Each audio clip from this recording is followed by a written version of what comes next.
Over here. Good morning, you guys. Just a regular morning at the Kwan house.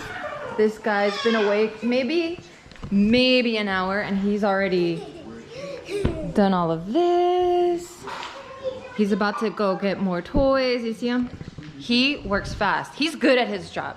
His job is to play, make a mess, explore, learn, and he's good. He does all of that, especially the make a mess part. Okay. Excuse me.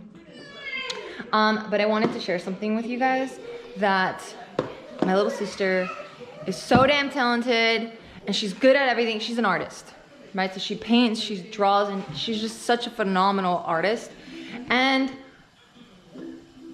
being an artist, you have to be a creative person, and being a creative person doesn't necessarily mean within the space of art, right? You can be creative in makeup, in the way you dress, in cooking, in literally anything you do, driving, like that can all be creative. So she's creative in many, many different ways, and one of the ways that I love that she's creative is that she bakes. Look at this. What is this, a pound cake? So she made a sponge cake, pound cake. She added pistachios and rose petals in rose water. And it's divine. It is so delicious. Almond flour. And almond flour. And it tastes so good. I'm like, can we sell this? What can I do to keep consuming this thing? And then she made some oatmeal cookies. And these are bomb.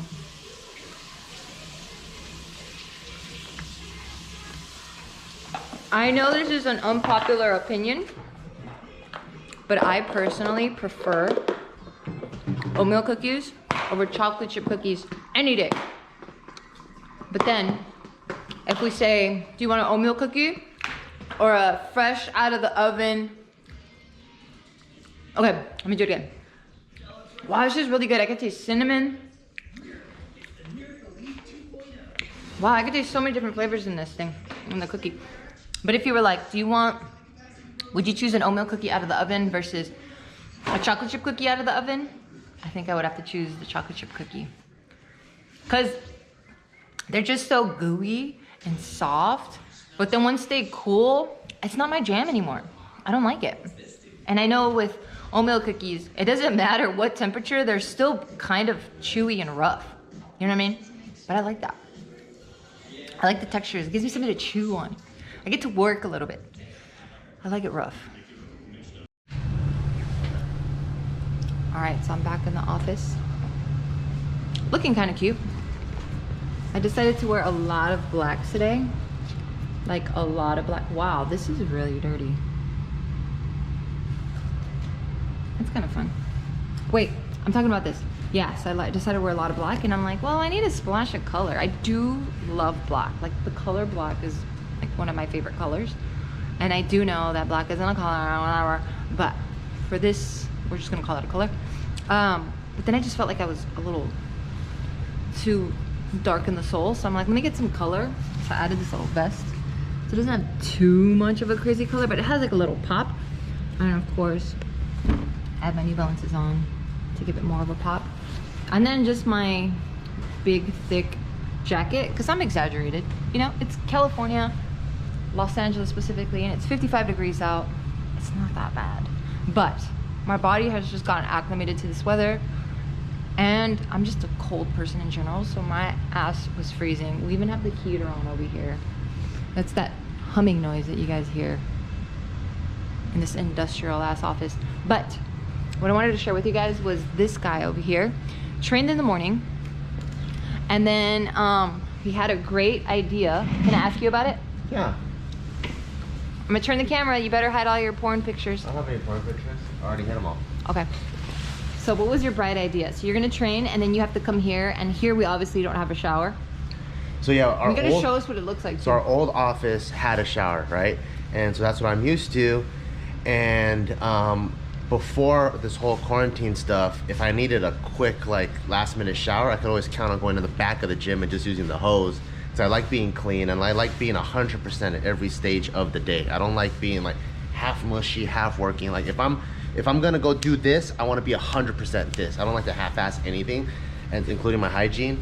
And so I'm like, damn it, you know, like today I have podcasts, I have all kinds of stuff that I have to be here the whole day, and I want to just be fresh. And I'm like, wait a second, there's so many truckers that go through downtown LA, and when you're driving through Barstow and stuff, there's so many truck stops, and you could put 4 quarters in and take a shower. And I'm like, there's gotta be like showers for something for like truckers. So I just yelped showers, and nothing popped up except for this place, and it's called PodShare. And PodShare, what I found out is, you know how there's like those like work share places now? Yep. Where you can like, you know, You rent like an office. you rent like an office or like even a desk. Yeah. So now I guess for the new nomadic lifestyle, you can rent a bed for a couple nights or 2 nights or 3 nights. And so Not in LA, you don't want to rent a bed. Well, this is the place. We have a lot, especially, so we're in downtown LA where we have a big homelessness problem. Like, it just makes me so sad that, you know, we have a bunch of shelters and stuff around the area, but for whatever reason, I think it has more to do with just people just being on drugs, honestly. And then unfortunately, we have, you know, the big homelessness problem that I'm talking about.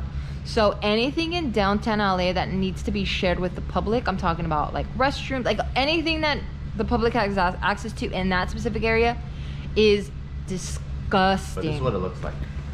See, if you look here, there's like. Oh, that's pretty. Yeah, This like- looks like it just opened up. Yeah, it looks brand new. Bunk here. beds. There's like TVs. You could put stuff here. It's really cool. This is exactly where it's at, downtown. Oh, Vegas. God. Yeah, I saw all of this, and then did they show the showers in here? No, this is actually the building. You go to this door, and it's like this. It's unmarked. You don't even know, and then it's almost like if you're in the know, then you get to go in. But yeah, anyways, yeah, this is exactly the corner it's at. So I go there, and then I'm like, cool. And then the minute you open the door, it smells like the lost and found times 300. And I was like, whoa, it smells crazy in here, because it does look really artsy, but the like the pricing, it's really good. So I was like, oh shit, if you want to rent long term, it's only $70 a week. So if you want to live there for a month, it's $280. And rent for $280, that's really good. There's no place to put stuff yet. You don't have your own room. It's just an open bunk. But for a place to live for $280 in LA is crazy. So I go in there, and then there's a guy that's like talking to himself Oh, no. with like all kinds of face tattoos. And then there's like an old school cholo with a cane. And then there's like, you know, the stereotypical like heroin lady with like the robe and a walker. And then she just looks like messed Inside out. the place? Inside. And I'm like, There's nobody, is there anyone like regulating or working the front desk? no, they're all customers. I know, but who's like in There's charge? a front desk guy. Why do you say it like that? I literally said a front desk person. Yeah, there's a front desk guy. I know, but never mind. Go ahead. So there's a front desk guy. What? There's a front desk guy, and I was like, this is not the clientele I was expecting. Right. I was expecting like, I don't know, like artsy, hipster, nomadic, like van life type people. Yeah, because you didn't think they would open it up to people that are disturbing the peace, potentially. Well, they're not disturbing, please. Everyone's a law-abiding customer. Well, I mean, thought a you citizen. said there's people screaming in there. Oh, they're talking to themselves. But they're talking to Oh. themselves quietly. Oh, I see. But yeah, Okay. you could just see most of the people. It looks like a halfway house where it looks like people that are like transitioning from the jails back into society, or it looks like the people from like Skid Row, or like it looks like people that haven't showered for like 8 days. Maybe that's their main clientele. Yeah, so I don't know if that's what the business owner originally was trying to tap into, but was the clientele. And then so the whole place, like imagine you took a mattress and then you stuffed it in Lost and Found at an elementary school for like 3 years, and that's probably what the whole place smells like. So I went in there, and then the shower stall was extremely tiny. I can't even put on a t-shirt. Like you have to, like, it's this small, so I can't even go like this. So how I put my t-shirt on after I was done showering, I had to go like this, stick my hand through the hole. Wait, like, why didn't you just get out? What do you mean? Like and change butt naked out? I mean, put your underwear on in there and then just walk out. Oh, I don't know. It's just like, there's just all kinds of like weird guys that, like, as I was gelling my hair, there's a guy that's like this right now. Oh my God. And so I'm like, hey, what's up, man? And he's just like that. So I'm like, I'm just gonna like do my own thing, you know? It was just nuts. And I was like, wow, this is crazy. So yeah, I did my hair, and then I did leave my soap in there, and the guy was like, hey man, just wanna know if you want your soap. I'm like, nah, it seems like you guys need it more than I do. So I was like, you guys can keep the soap, you guys can share. And then I left. And so I'm probably never gonna go back there again because it's actually a pain in the ass to shower in such a tight space. And I don't know, and it felt like they looked at me like I wasn't one of them. Oh. Yeah, like the minute I walked in, they looked at me like, who the fuck is this square ass motherfucker? Yeah. Wow. So I was just like, okay, I don't want to disturb you guys. You guys might think, I don't know, like I have a wire on me or some shit, like I work for the FBI or something. So I was like, I won't come here anymore. At least you're clean. You feel better? I feel very clean. Yes, I feel very clean now, which is good. I'm ready for the whole day to do my podcast and all that stuff. And I feel fresh, and I don't feel sticky around the neck, which I hate, but Nice. I feel good. Nice. It was a crazy experience, and if you want to try it, I think you should try it. No. Why? Because we're raccoon diggers. We love trying things. Yeah, but I don't want to put myself in a dangerous situation. It's not dangerous. Everyone seemed like law-abiding and peaceful. No, I'm good. Okay. You're kidding me. No, I'm good. Alrighty, so it is lunchtime for me, and one thing that has been a plus for this pandemic is that everyone now had to, pivot and change their whole business model basically so that they can stay open. And restaurants were hit the worst. Restaurants and gyms, like, we got so slammed. But yes, restaurants, when they pivot, they went more online because that's the only way, we can either pick it up or get it on Postmates or one of those food delivery apps. But their stuff is, at least the Parks BBQ is, look at this. Everyone up their delivery game. Oh my lorda, lorda, lorda, lorda. Look at this. Yo, Korean people, your presentation is always on point, son. You guys always change the game. I'm so hungry. Oh my god, that is bomb. This is banchan. Little side dishes. And if you've never had Korean food, you have to. It's really healthy. A lot of veggie variation. Consists of like a protein, a meat. They have a salad. Like I said, veggie variation. And yeah, it's bomb. Like they have it pickled, or they have it spicy, or marinated beef. There's a ton of dishes, Korean dishes, but right now, this is my jam. Did you get broth too or no? Yeah, I got whatever you got. We got the same. Oh, you got the same exact thing? Same thing. I got like a Calbee. Oh, I got it too. I'm so excited because it's all cold. Yeah. No, I saw what you were doing. I'm like, he's on the right track. And then I saw I had all the panchan, so I'm like, for sure. Is that a Korean sausage? What is that? I don't know. That looks cool. Look at this, baby. Ooh, I think it is. oh, Jesus, it smells good. Here, I'll leave this here for you. Thank you. I'll eat over there. I was trying to eat together. You want to eat together? We're trying to have a date. Are we trying to have a date? You want to eat over there in that little spot over there? I'm gonna eat here. Wait, you right here? Yeah. Give your stuff. No, so very much.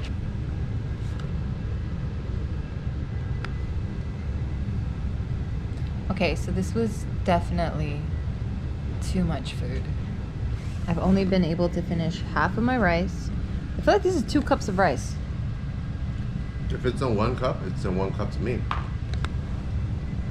Science.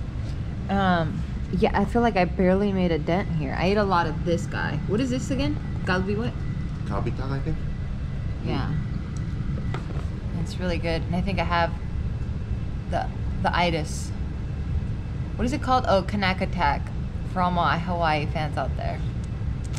I have big old Kanak attack. The Korean itis? Huh? The Korean itis? Oh, I just wanted to say the Hawaiian itis. So good, huh? Yeah, go there. This meat is so tender. So tender. I was just telling Bart this, but you guys saw all the food that came, right? I was just telling him that I think it's hilarious when they give us utensils for more than the amount of people that are actually eating. So for this example, it's just 2 people that are eating, just Bart and I, but they give us 4 like sets, because they probably looked at the food and they're like, oh, this has to be for at least 4 people. And it's like, little did you know, we're being fat fucking pigs. So, yeah, just wanted to share it with you guys. Made me laugh. So I'm like, don't judge it. It's only for 2 people, not for 4. Alrighty, it is dinner time, and this happens every time at dinner. This guy, exactly, perfect. That's exactly what I wanted to say. We were just playing. What were you playing? Tell them what you were playing with. Mama and you were playing. I play a soccer ball. Yeah, we were kicking, huh? You were Yeah. kicking all your balls? Oh yeah, with the cake. I want the cake again.